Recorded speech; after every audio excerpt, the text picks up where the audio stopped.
Hello dear student right. तो final account का आज मैं एकदम खतरनाक सम सॉल्व करने वाला हूँ। एकदम टफ सम है, बहुत सारे एडजस्टमेंट है। तो अब क्वेश्चन का स्क्रीनशॉट लेके रख लो और लो, सम स्टार्ट हो जाता है। एकदम ज़बरदस्त एडजस्टमेंट है। डेटर्स पे 8 लाइन छोड़ना है, मतलब ऐसा सम है कि जिसमें पूरा डाउट क्लियर हो जाएगा। ठीक है, तो हमारा सब स्टेप रेडी है। This is our trading account, profit and loss, capital and this is our balance sheet. Okay, तो लेट्स बिगिन। ओके, स्टार्ट करता हूँ मैं सम टाइम वेस्ट किए बिना। तो सबसे पहले क्या करने का, टेबल को एक बार लिखने का, एडजस्टमेंट को 2 बार लिखने का। एडजस्टमेंट को टिक मार्क कर दिया, वहाँ लाइन ड्रॉप करना पड़ेगा। तो आ जाओ। स्टॉक, ये क्या अपना ओपनिंग स्टॉक है। क्या ये ओपनिंग स्टॉक कितना दिया है? 52,000। तो ट्रेडिंग अकाउंट में आएगा ओपनिंग स्टॉक। किधर आएगा? ट्रेडिंग। आप लोग बोलो चलेगा, वीडियो चालू, नो प्रॉब्लम।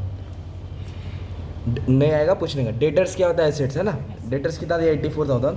तो डेटर्स पे ना अपने को ना 8 लाइन छोड़ने का है। ओके, खतरनाक वाला एडजस्टमेंट है। पहले सेल ऐड होएगा, फिर डेटर माइनस होएगा, फिर आरडीडी, फिर डिस्काउंट, ऐसा कुछ दिया है। तो आज ये सीख जाएंगे। Bad debts 3,000। बैड डेट्स मतलब चूना लगा है, पैसा लेके भाग गया ना। तो ये सब ऑफिस का खर्चा होता है, तो ऑफिस वाला संभालेगा। तो ऑफिस वाला बोले तो किधर आएगा? Profit and loss. किधर आएगा? Profit and loss. कितना दिया बैड डेट्स? 3,000। नेक्स्ट क्या दिया है? प्रीमाइसेस। प्रीमाइसेस मतलब बिजनेस का एरिया रहता है आजू बाजू। तो ये एसेट्स होता है। क्या होता है? ये एसेट्स। तो ये एसेट्स में आ जाएगा। ठीक है, प्रीमाइसेस। प्रीमाइसेस कितना दिया बिजनेस का? Premises 77,000। Okay, after that salaries. Wages किसको मिलता है? फैक्ट्री वाले को। और सैलरीज किसको मिलता है? ऑफिस वाले को। तो सैलरीज कहाँ आएगा? प्रॉफिट एंड लॉस में है, क्योंकि ऑफिस का एक्सपेंडिचर से। सैलरी कितना है? 28,000। पर इस पर एडजस्टमेंट है तो इसको अंदर वाले कॉलम में लिखना पड़ेगा। उसके बाद दिया मोटर व्हीकल, बंगला, गाड़ी, बैंक बैलेंस, सब एसेट्स होता है ना। तो अपने को बैलेंस शीट में एसेट्स में लिखना पड़ेगा। क्या लिखना पड़ेगा? मोटर व्हीकल, गाड़ी होता है एसेट्स। कितना है गाड़ी? 50,000, सस्ती गाड़ी। चलो नेक्स्ट क्या है? परचेज। कितना परचेज किया? 1,76,000। तो परचेज ट्रेडिंग अकाउंट में आता है। कहाँ आता है? ट्रेडिंग, क्योंकि मटेरियल लगे ऑफिस में थोड़ी रखेंगे, फैक्ट्री में रखा था ना। तो जैसे परचेज लिखा ना, तुरंत परचेज रिटर्न सर्च करने का। क्रेडिट में है क्या कोई रिटर्न्स? रिटर्न्स नहीं है। परचेज रिटर्न मिला क्या? तो तुरंत डैश मार के ये वाला अमाउंट बाहर फेंक देने का। सिंपल। नेक्स्ट काय दिले? प्रोविडेंट फंड इन्वेस्टमेंट और प्रोविडेंट फंड कंट्रीब्यूशन। तो प्रोविडेंट फंड का मतलब होता है कि कंपनी ने जो एम्प्लॉय से प्रोविडेंट फंड लिया, थोड़ा इन्वेस्ट किया है। तो इन्वेस्ट किया तो क्या हो जाएगा? एसेट्स हो जाएगा। क्या हो जाएगा?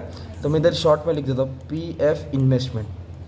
तो प्रोविडेंट फंड इन्वेस्टमेंट एसेट्स होता है। क्या होता है? एसेट्स। ओके।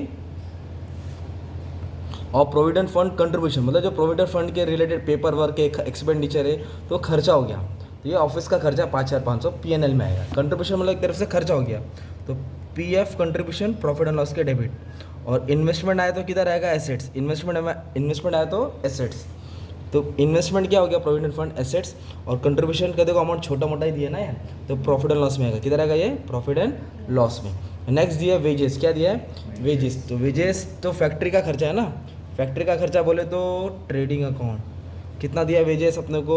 22,000। तो वेजेस को अंदर इसके लिखा, एडजस्टमेंट है। ठीक है। नेक्स्ट दिया रेंट 16,000। देखो ब्रैकेट में 10 मंथ दिया ना। जब ऐसा ब्रैकेट आता है 10 मंथ 3 ईयर तो एडजस्टमेंट होता है। इसको हिडन एडजस्टमेंट बोलते हैं, छुपा रुस्तम में, है ना, हिडन रेंट। तो रेंट दिया 10 महीने का 16,000। तो ये भी पार्ट सीखना है, सब सीखना है इसमें। ऑफिस एक्सपेंस काय दिले? फॅक्टरी एक्सपेंस ट्रेडिंगमध्ये, ऑफिस एक्सपेंस प्रॉफिट एंड लॉसमध्ये। इधर लिखेंगे ऑफिस एक्सपेंस। क्या लिखेंगे? Office expense. एडजस्टमेंट नहीं है तो बाहर आ जाएगा। कितना है? 5,000। नेक्स्ट क्या दिया? Discount allow. तो डिस्काउंट क्या होता है? डिस्काउंट जो हम लोग को हमने दिया है कस्टमर को, तो एक तरफ से अपना क्या हो गया? एक्सपेंस हो गया। तो इंटरेस्ट डिस्काउंट कमीशन, अगर डेबिट है तो डेबिट में लिखने का, क्रेडिट है तो क्रेडिट में लिखने का। इंटरेस्ट डिस्काउंट कमीशन डेबिट है तो डेबिट, क्रेडिट है तो क्रेडिट। नेक्स्ट क्या दिया है? कैश। अगर मैं कुछ भी मिस्टेक करूँ मेरे को आवाज़ है ना, क्योंकि देखो इधर ही मिस्टेक हो गया। बोला तो कैश किधर आता है? एसेट्स। तो कहते हैं ध्यान भटकता तो हिसाब में आंसर गलत हो सकता है। अच्छा कैश, रोकड़ा, रोकड़ा क्या होता है? एसेट्स, है ना। तो हमने क्या किया मालूम है? डेबिट का पोस्टिंग किया, राइट। अभी क्रेडिट की पोस्टिंग करना बाकी है। तो सबसे पहले अभी तो आ जाओ। Sorry, provident fund. Provident fund मतलब जो एम्प्लॉय की सैलरी का पैसा कटता है वो कंपनी को देना पड़ता है। तो ये कंपनी के लिए लाइबिलिटी रहता है। क्या रहता है? और उस पर इंटरेस्ट मतलब ब्याज भी देना पड़ेगा ना, तो वो भी लाइबिलिटी है। तो जो क्रेडिट में आएगा ना प्रोविडेंट फंड, समझ जाओ लाइबिलिटी क्या है वो। तो थोड़ा 4 लाइन छोड़ा, इधर लिखेंगे प्रोविडेंट फंड। क्या लिखेंगे? और इंटरेस्ट ऑन प्रोविडेंट फंड क्या लिखा, interest on, they both are liability, interest on provident fund वो भी क्या होएगा, लाइबिलिटी। तो 50,000 और 2800 लाइबिलिटी में डाल दिए। ये दोनों नया आइटम है, आपको याद करना पड़ेगा। क्रेडिटर्स क्या दिया है, तो क्रेडिटर्स लाइबिलिटी होता है, क्या होता है, creditors, bills payable, bank loan, overdraft, all are liabilities. Okay, after that rent receive, rent paid है कि रिसीव्ड है, अगर रेंट पेड रहता तो यहाँ आता तो आपको डेबिट में लिखना पड़ता, पर रिसीव है तो किधर आएगा, क्रेडिट में। कहाँ आएगा, इधर लिखेंगे bye rent receive, bye rent कितना रेंट है मालूम है क्या, रिसीव मतलब आया अपने को, भाड़ा आया 9,600। इसके बाद क्या दिया है, रिजर्व फॉर डाउटफुल डेब्ट्स। तो इसका एक फॉर्मूला भी रहता है, इसको OLRDD बोलते हैं। तो जिसको फॉर्मूला आता है वो यहाँ के माइनस करेगा। तो मैंने क्या बोला है, इसको सिंपली राइट क्रेडिट में डाल दो, किधर डाल दो, बाय RDD। क्या लिख देंगे, बाय RDD। कितना RDD है, 2,000, बैलेंस सेम आएगा, ठीक है आंसर। डिस्काउंट रिसीव, तो डिस्काउंट क्रेडिट है तो क्रेडिट में आएगा, किधर आएगा, क्रेडिट में। Discount receive, amount is given 3,600। Sales, sales तो मेन हीरो है ना भाई, माल बेचा तो पैसा आता है। सेल्स कितना, 3,20,000, मतलब 3,20,000 का माल बेचा। ओके, पर क्वेश्चन में पूरा सेल्स रिटर्न नहीं मिला, डैश मारो अमाउंट बाहर आ जाएगा। पर इस पर एक एडजस्टमेंट है, अनरिकॉर्डेड सेल्स बोला है तो मैं इसको अंदर ही रखता हूँ, एक चीज़ है सिखाता हूँ, एक एडजस्टमेंट आने वाला है, समझाता हूँ। कैपिटल, तो कैपिटल को कैसे लिखेंगे, बाय बैलेंस ब्रॉट डाउन। तो क्या नाम है, रोमा और Mona, by balance brought down, ठीक है। कितना है इसका, 50, और इसका भी कितना है, 50,000। तो इस तरह हमने क्या किया, टेबल की पोस्टिंग किया है। Now we have to solve the adjustment. तो एडजस्टमेंट सॉल्व करते हैं। सबसे पहले बेसिक एडजस्टमेंट है, क्लोजिंग स्टॉक 80,000। तो क्लोजिंग स्टॉक किधर लिखेंगे, बोलो, शाबाश, ट्रेडिंग के क्रेडिट में आएगा क्लोजिंग स्टॉक है ना। तो इधर दिया क्लोजिंग स्टॉक 80,000, कितना दिया है, 80। तो ट्रेडिंग के क्रेडिट में 80 लिखा, और एक क्लोजिंग स्टॉक किधर आएगा, एसेट्स में, किधर आएगा, एसेट्स में, ठीक है। 80,000, तो ये बेसिक एडजस्टमेंट हो गया तुम्हारा, ट्रेडिंग के क्रेडिट और एक एसेट्स में, है ना। तो अभी सेकंड वाला कराना है, थर्ड वाला कराना है, फोर्थ वाला कराना है, ये सब एक ही एडजस्टमेंट है। तो फोर्थ करते, फिफ्थ करते, आउटस्टैंडिंग बोला था, आउटस्टैंडिंग प्लस करके लाइबिलिटी, आउटस्टैंडिंग। तो आउटस्टैंडिंग वेजेस कितना दिया है, 4,000, कितना दिया है, 4,000। तो वेजेस पे ऐड करेंगे ऐसा, है ना। आउटस्टैंडिंग वेजेस क्या लिखेंगे, आउटस्टैंडिंग वेजेस कितना दिया है, 4,000। तो 22 पे 4 ऐड किया तो 26 हो गया। और आउटस्टैंडिंग सैलरी 3066, 30 चिल्लर में अमाउंट दिया है। आउटस्टैंडिंग सैलरीज 3066, इधर आएगा 66, 0, 8 और 3 11, 8 और 3 11, 31 ही आ गया। और आउटस्टैंडिंग का दूसरा बैग किधर आता है, लाइबिलिटी, किधर आता है, आउटस्टैंडिंग को प्लस करके लाइबिलिटी में डालने। Outstanding wages, outstanding salary, wages कितना है, 4,000, एडजस्टमेंट वाला अमाउंट लिखने का। सैलरी कितना है, वेजेस 4,000 है, सैलरी 3066 है। तो ये वाला एडजस्टमेंट हो गया, सॉल्व है ना। डेप्रिशिएशन दिया है कितना परसेंट, 5%। तो डेप्रिशिएशन भी बेसिक है यार, क्या करने का, माइनस करने का, क्या करने का, क्योंकि वैल्यू कम हो गई है। 50,000 पे 5%, 10% 5,000 आता है, 5,000 का आता 2.5, है ना। तो 50 में 2.5 गया, 47,500, 47,500। एसेट्स में जो भी माइनस करेंगे, एसेट्स में दूसरा वक्त प्रॉफिट लॉस का डेबिट में आएगा, टू डेप्रिसिएशन ऑन व्हीकल, है ना। कितना आया, 2,500, है ना। ये 2,500 हमने PNL के डेबिट में डाल दिया, सिंपल। अब तुम्हारा काम आ गया है मेरे को सिखाने का। सबसे मेन पार्ट जो डेटर वाला है वो यही है, आ जाओ। तो क्या दिया है, पहले सेकंड एडजस्टमेंट सॉल्व करना पड़ेगा।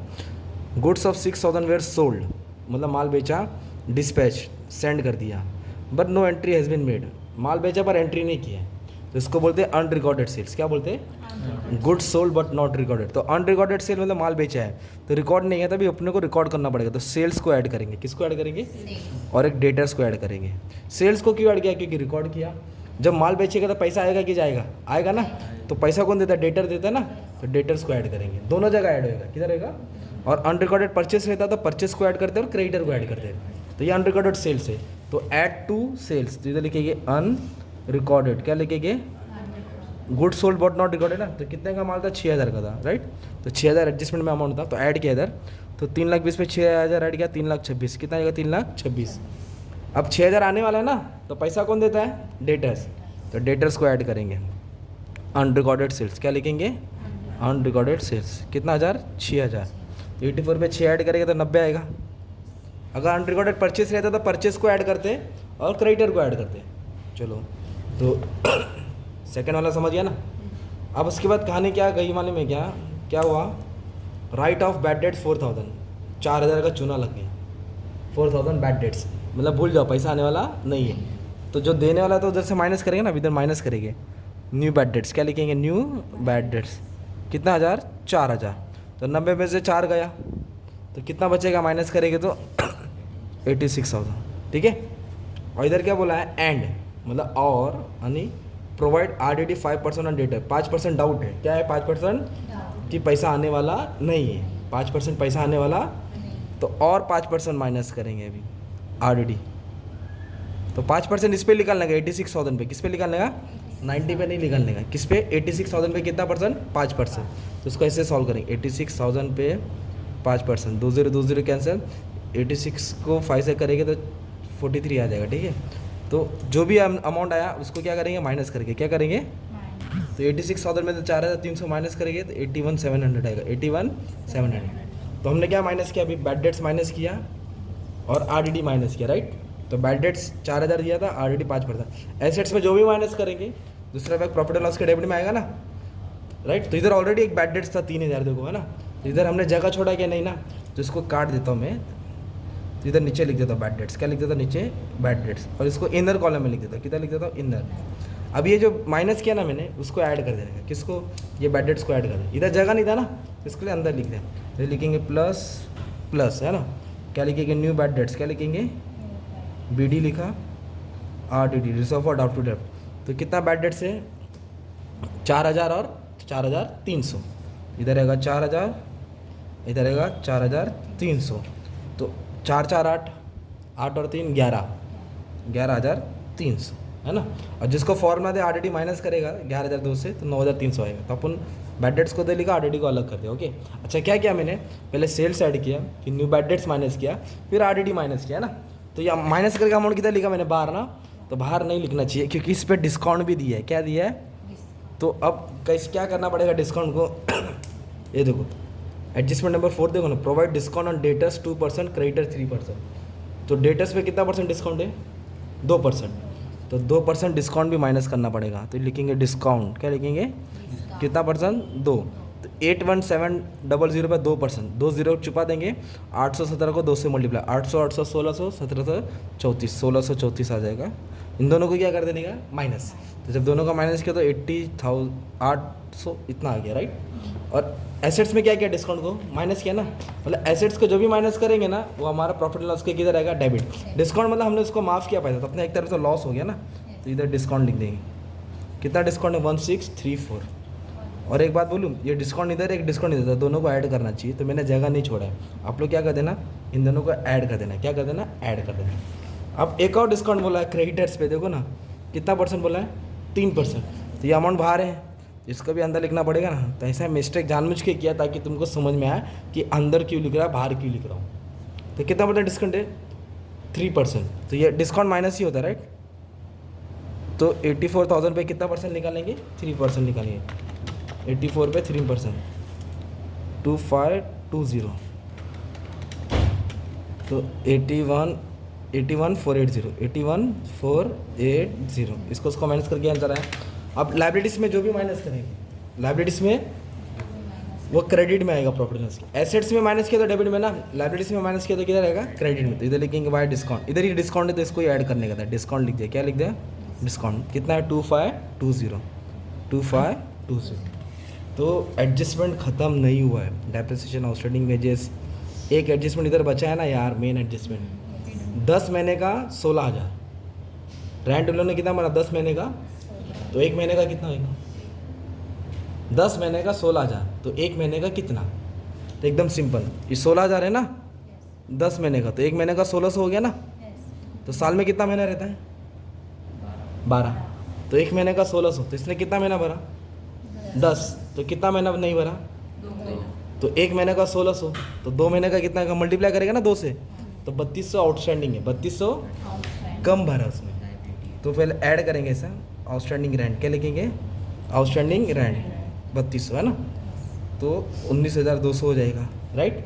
अब ये प्लस करके किधर आ जाएगा, लायबिलिटी में आउटस्टैंडिंग रेंट, क्या लिखेंगे, आउटस्टैंडिंग रेंट 19,200, ठीक है।